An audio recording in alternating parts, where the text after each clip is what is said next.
सर्वांचं स्वागत आहे आपल्या आजच्या भेट सभेत। आजच्या भेट सभेचा खास विषय आम्ही गेले 2 महिने प्रयत्न करतोय की जे चेंजेस आता आलेले आहेत सध्या करंट आपल्या फायनान्शियल इयरसाठी, ते थोडे जे आपल्या बिझनेससाठी लागणारे आहेत किंवा रोजच्या व्यवहारात आपल्याला जे जे गोष्टी लागत आहेत त्या थोड्या सांगण्याचा प्रयत्न करतोय। यातल्या काही गोष्टी आतापर्यंत आपल्याकडे वाचून माहिती झालेल्या असतील, पण त्यामध्ये थोडे बारकावे काही आहेत आणि काही नवीन उत्कृष्ट असे चेंजेस जे आपल्या व्यवसायासाठी आपल्याला उपयोगी पडू शकतात किंवा अजून काही नवीन स्टार्टअप किंवा काही योजना आहेत गव्हर्नमेंटच्या, त्यामध्ये काही चेंजेस त्यांनी आणले टॅक्स रिलेटेड। या स्लाइड्स आता आम्ही ज्या दाखवणार आहोत या मी आणि आपले सहकारी मित्र आहेत CA चिन्मय निमकर, या दोघांनी मिळून आम्ही हे बनवलेलं आहे। पण आज काही कारणास्तव त्यांची प्रकृती स्वास्थ्य बरोबर नसल्यामुळे ते इकडे आलेले नाही आहे, तर त्यांच्या अनुपस्थितीत मी ते बरोबर आहेत असं समजतो या स्लाइड्सद्वारे माझ्याबरोबर, आणि पुढच्या स्लाइड्सना मी सुरुवात करतो। या स्लाइड्समध्ये जेवढी माहिती दिलेली आहे त्या माहितीच्या व्यतिरिक्त जर कोणाला काही प्रश्न विचारायचे असतील तर ते तुम्ही माझ्या ऑफिसमध्ये येऊन विचारू शकता। आत्ता आपण जे काही डिस्कशन करणार आहोत हे मला अर्धा तास दिलेला आहे आणि या अर्धा तासात मला हे सर्व एक्सप्लेन करायचं आहे तुम्हाला।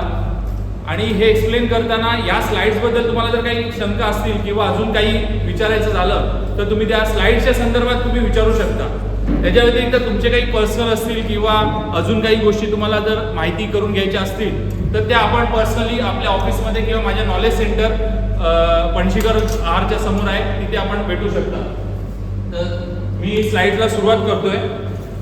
तत्पूर्वी सर्वांनी आपले मोबाईल जरा सायलेंटवर ठेवले तर फार बरं होईल। हे नेहमीची सूचना आहे आपली, प्रत्येक वेळेला सांगावी लागते।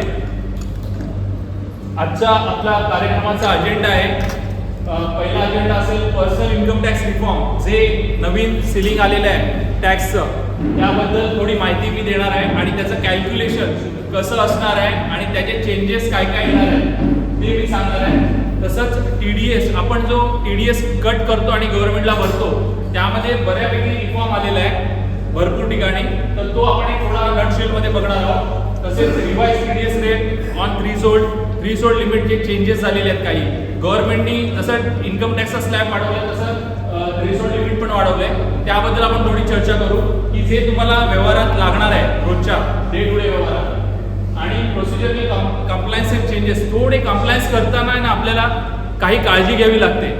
आपण कधी कधी निष्काळजीपणाने काही व्यवहार करत असतो, आपल्या नकळत काही माहिती आपल्याकडनं गव्हर्नमेंटला, इन्कम टॅक्सला किंवा रिझर्व्ह बँकला जात असते, तर त्याबद्दल थोडं एक गायडन्स यामध्ये एक स्लाइड असेल जी आपल्याला ते सांगेल। नंतर कंपॅरिझन विथ प्रिव्हियस इयर्सचे काही चेंजेस आहेत तर ते घेऊ। कॅश डिपॉझिट आणि रिस्ट्रिक्शन्स, त्याच्यावर काही गव्हर्नमेंटनी नवीन बजेटमध्ये चेंजेस सजेस्ट केलेले आहेत तर ते आपण घेणार आहोत। त्यानंतर बेस्ट प्रॅक्टिसेस, मी जसं पहिल्या स्लाइडमध्ये म्हटलं की मनीष हळदणकर टॅक्स कन्सल्टंट नसून काउन्सिलर आहे। आता काउन्सिलर या शब्दाचा अर्थ काय, तर तुम्हाला नुसतं कन्सल्टिंग नाही द्यायचं आहे, तर त्याबरोबर बेस्ट प्रॅक्टिसेस फॉर कंप्लायन्सेस करण्यासाठी ज्या ज्या बेस्ट प्रॅक्टिसेस लागतात त्या सर्व आम्ही सांगत असतो नेहमी। म्हणजे नुसतं टॅक्स वाचवू नका, तर बिझनेस करा, इन्कम वाढवा आणि आणखीन टॅक्स भरा, हे आम्ही सांगतो। पण ते करताना काही गोष्टींचं पालन करणं फार जरुरी आहे। ते काय आहे ते आपण आज थोडंसं 1-2-4 पॉईंट्समध्ये बघणार आहोत। नंतर नवीन प्रोव्हिजन आली आहे आपल्यापैकी, मला वाटते आपण सर्वच व्यापारी इन्कम टॅक्स रिटर्न फाईल करत असू, पण अजूनही ज्यांनी कोणी रिटर्न फाईल केलेले नसतील किंवा कोणाला अजून करायचे असतील प्रिव्हियस इयर्सचे, तर त्यासाठी नवीन provision extension of time limit टाकलेलं आहे, त्यावर आपण थोडी चर्चा करूया।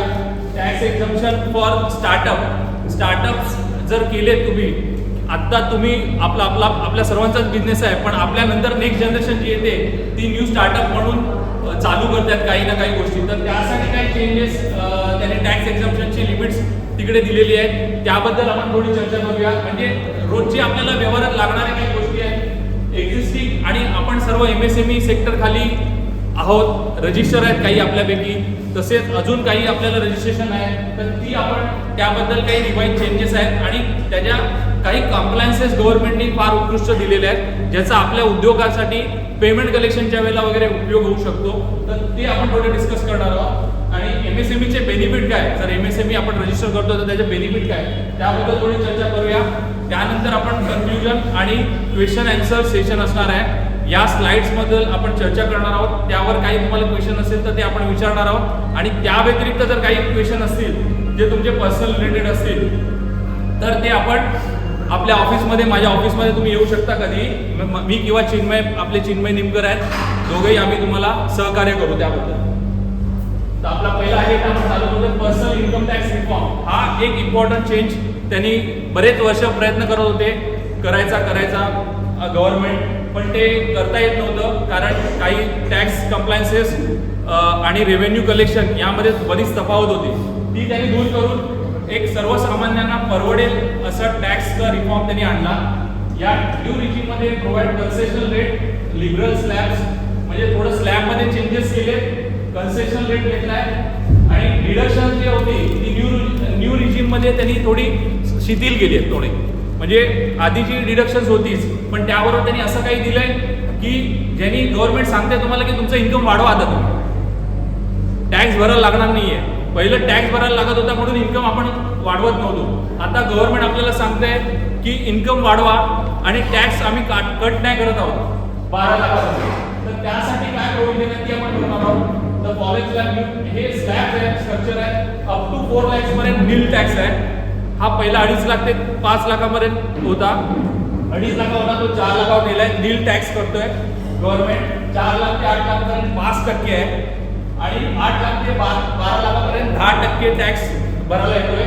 ह्याचा प्रिव्हियस स्लॅब काय होता ते पण आपण पुढच्या स्लाइड्समध्ये बघणार आहोत.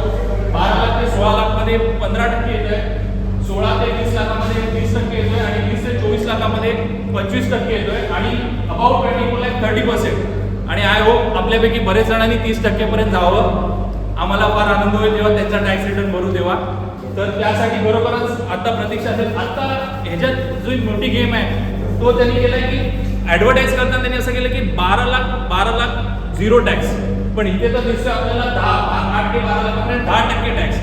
मग तो झिरो कसा होतोय, तर तो आता झिरो कसा होतोय ते आपण नेक्स्ट स्लाइड मध्ये बघत आहोत. What is the tax benefit for different category of tax pair from 0 to 20 lakhs. आपण हे 0 to 20 lakhचा स्लॅब लिमिट घेतलेलं आहे इथे. त्यामध्ये जर आपण बघितलं तर 8, 9, 10, 11, 12 लाखापर्यंत झिरो टॅक्स येतो. त्यांनी काय केलंय, आपला जो जुनं टॅक्स रिजिम आहे, एक्झिस्टिंग टॅक्स स्ट्रक्चर, त्यामध्ये जो टॅक्स येतो त्यातला त्यांनी तो नवीन टॅक्स जो प्रपोज टॅक्स आहे तो मायनस करून त्यांनी बेनिफिट दिलाय. जो बेनिफिट आहे तो त्यांनी डिडक्शन्स मध्ये घ्यायला सांगितलाय आणि रिबेट त्यांनी ऍडिशनल दिलंय. हे रिबेट म्हणजे काय, तर मार्जिनल बेनिफिटचं रिबेट आहे. हे नवीन त्यांनी इंट्रोड्यूस केलंय, मार्जिनल बेनिफिटचं रिबेट. 20, 30, 40, 50 आणि 60,000. हे 12 लाखाला 60,000 मॅक्झिमम अप टू 60,000. पहिलं ह्याच्या आधी हे रिबेट म्हणजे काय, तर पहिलं ह्याच्या आधी जेव्हा नॉर्मल आपण डिडक्शन्स करत होतो तेव्हा स्टँडर्ड डिडक्शन यायचं, स्टँडर्ड डिडक्शन 50,000 आणि तर त्याला त्यांनी चेंज ओव्हर करून त्यांनी मार्जिनल बेनिफिट रिबेट असं टाकलं. मार्जिनल बेनिफिट म्हणजे काय, जर तुमचं टॅक्स स्लॅब वाढतोय आणि त्यामध्ये जर तुम्हाला काही चेंजेस वाटत आहेत आणि तुम्ही मग तिथे काहीतरी करायला जाता, इन्व्हेस्टमेंट करायला जाता, तर गव्हर्नमेंट सांगितले स्टॉप, तुमची इन्व्हेस्टमेंट अजून तुम्ही करू नका, आम्ही तुम्हाला अजून थोडं मार्जिनल बेनिफिट देतोय रिबेटचं. जे त्यांनी या 3 नंबरच्या या जे marginal rebate benefit is reference to 3 त्या कॉलममध्ये त्यांनी ते टाकलंय आणि टोटल बेनिफिट त्यांनी मायनस करून टोटल 12 लाखापर्यंत 1280 पर्यंत म्हणजे 75 lakhs पर्यंत 12 to 75 हे zero tax payable under due regime होते.